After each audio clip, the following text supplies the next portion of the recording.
പൊന്നു സുഹൃത്തുക്കളെ, ഞാനൊരു കാര്യം ചോദിക്കട്ടെ.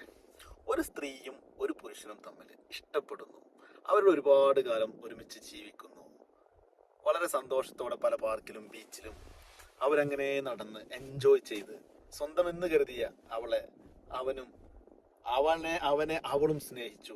പരസ്പരം ഹൃദയം കൈമാറിയതോടൊപ്പം ശരീരവും കൈമാറി. ശരീരം കൈമാറിയെന്ന് മാത്രമല്ല, ഗർഭിണിയാവുകയും ചെയ്തു. വേണം, നമുക്കൊരു കുഞ്ഞിനെ വേണം. അപ്പൊ അവള് പറയുന്നു, വേണ്ട, നമുക്കൊരു കുഞ്ഞിനെ വേണ്ട, എനിക്ക് ഓൾറെഡി ഒരു ഭർത്താവുണ്ട്.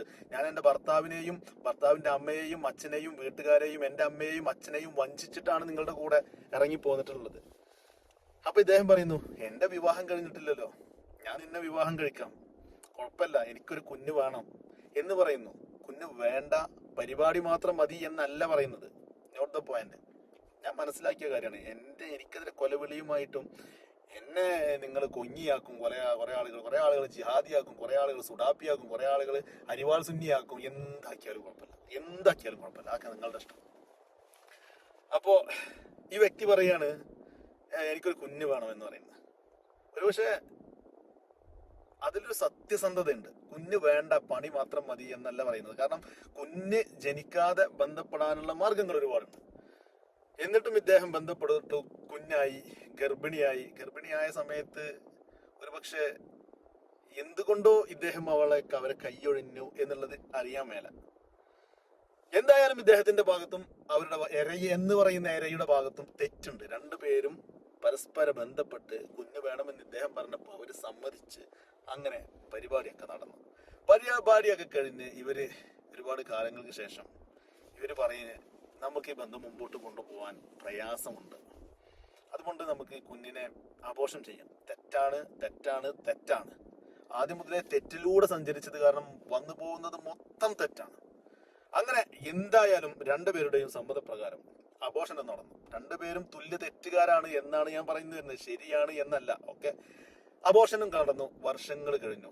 അങ്ങനെ ഒരു അണ്ടർസ്റ്റാൻഡിങ്ങിൽ പരസ്പരം രണ്ടുപേരും പിരിഞ്ഞു. അല്ലെങ്കിൽ പ്രശ്നങ്ങളെല്ലാം ഒതുങ്ങിയിട്ട് നമുക്ക് ഒരുമിച്ച് ജീവിക്കാം എന്ന് പറഞ്ഞിട്ട് ആ ഒരു ഓഡിയോ ക്ലിപ്പിൽ പറയുന്നുണ്ട്, ലോകം ഇന്ന് അവസാനിക്കുകയില്ലല്ലോ, ഇനിയും സമയമുണ്ടല്ലോ എന്ന് രാഹുൽ പറയുന്നതായിട്ട് ആ ഓഡിയോ പുറത്തുവിട്ട ഓഡിയോയിൽ രാഹുൽ പറയുന്നുണ്ട്.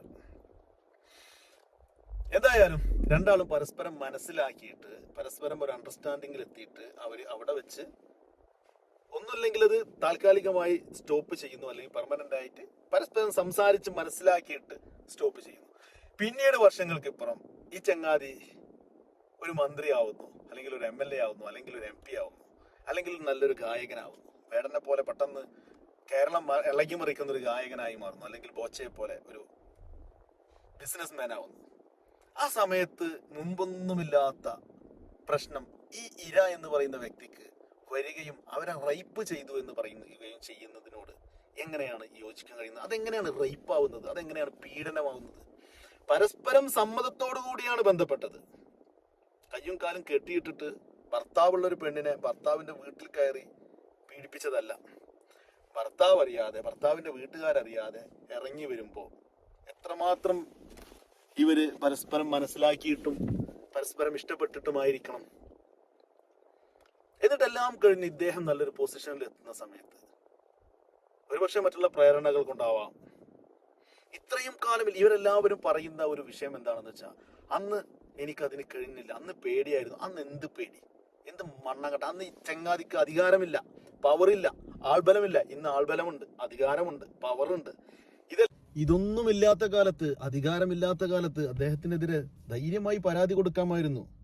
അങ്ങനെ ഒരു പ്രശ്നം ഉണ്ടായിട്ടുണ്ടെങ്കിൽ തീർച്ചയായിട്ടും അന്ന് ആക്ഷൻ എടുക്കാമായിരുന്നു. പക്ഷെ വർഷങ്ങൾ കഴിഞ്ഞതിന് ശേഷം മാത്രം ഇവരുടെ പേടി മാറുന്നതിനെ കുറിച്ച്, അല്ലെങ്കിൽ ഇവര് ഒരു നല്ലൊരു പൊസിഷനിലേക്ക് എത്തുന്നത് വരെ കാത്തിരുന്ന് പൊസിഷനിലേക്ക് എത്തിയതിനു ശേഷം മറ്റുള്ള പ്രേരണകൾ കൊണ്ടോ അല്ലെങ്കിൽ സാമ്പത്തിക ലാഭത്തിനോ വേണ്ടി ഇവരെ ബ്ലാക്ക് മെയിൽ ചെയ്ത് പണം തട്ടുന്ന ഒരു പ്രവണത ഈ ഒരു വിഷയത്തെ സംബന്ധിച്ചല്ല പറയുന്നത്. ഇപ്പൊ പല കേസുകളും ഫേക്കായിട്ട് ഒരു കേസ്, ഇപ്പൊ ഈ അടുത്തൊരു കേസ് ഉണ്ടായി.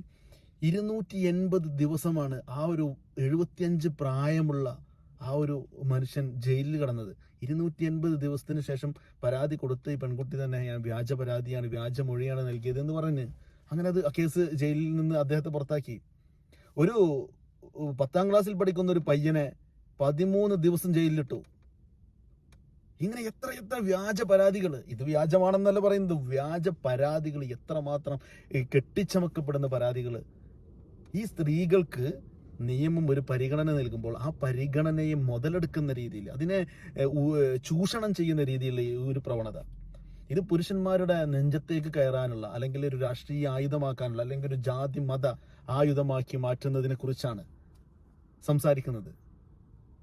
ഒരിക്കലും ചെയ്യാൻ പാടില്ല, ഒരിക്കലും ചെയ്യാൻ പാടില്ല. നീ ഈ ഒരു നിയമത്തെ ദുരുപയോഗം ചെയ്ത് ഇത് നാളെ ഒരുപക്ഷെ നമുക്ക് നേരെയും വരാം. അവൻ എന്നെ പീഡിപ്പിച്ചു, ഇവൻ എന്നെ പീഡിപ്പിച്ചു. ഇത് വലിയ സ്ത്രീകൾക്കൊരു ആയുധമായി മാറുകയാണ്.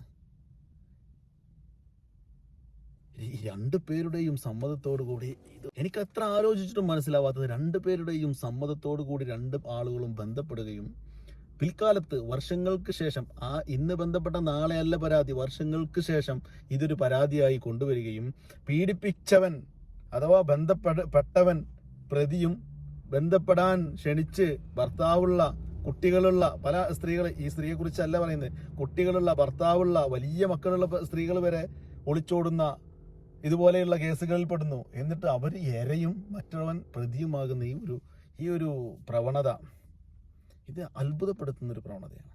ഈ നിയമത്തെ ചൂഷണം ചെയ്യുന്ന പ്രവണതയാണ്. ഒരിക്കലും ഇതിനെ അംഗീകരിക്കാനും ഇതിനെ സപ്പോർട്ട് ചെയ്യാനും എനിക്ക് കഴിയില്ല. നിങ്ങൾ എന്നെ സംഘിയായോ, എന്നെ കൊങ്ങിയോ, എന്നെ ജിഹാദിയോ സുഡാപ്പിയോ